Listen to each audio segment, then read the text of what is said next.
Je suis dans un supermarché avec mes parents adoptifs.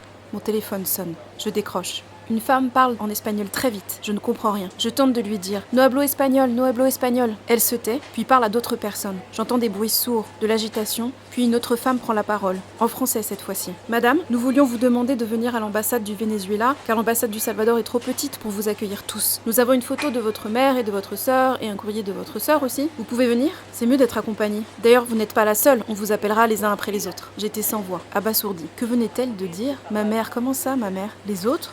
Je croise le regard de ma mère adoptive. Je ne peux pas lui dire, je garde ça pour moi. Elle n'a d'ailleurs jamais su. La dame du téléphone me redemande si je peux venir. Je réponds oui, avec mon copain. J'ai raccroché. Après, je ne sais plus, j'ai un trou noir.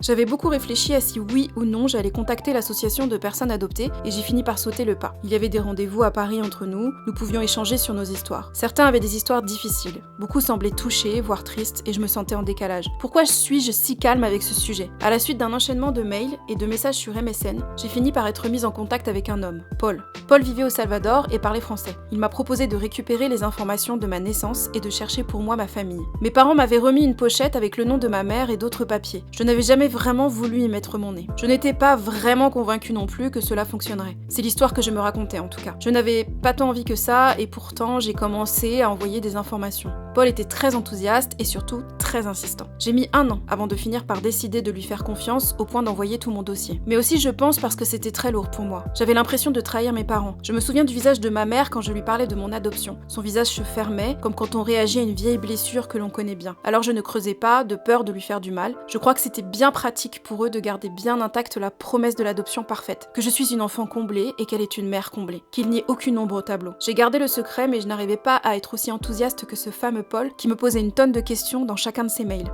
Paul a fini par solliciter l'aide de 2 coordinatrices de la commission de recherche des enfants au Salvador. Toutes ces personnes œuvraient pour retrouver ma famille, pendant que moi, sceptique, j'étais passée à autre chose. Jusqu'à ce jour, en 2007, où j'ai reçu cet appel qui m'a laissée surprise, un peu apeurée et en même temps contente. J'ai dû me contenir et faire semblant pour ne rien laisser transparaître. J'ai écouté mon cœur battre et j'ai imaginé tous les visages possibles. Est-ce qu'on allait se ressembler ?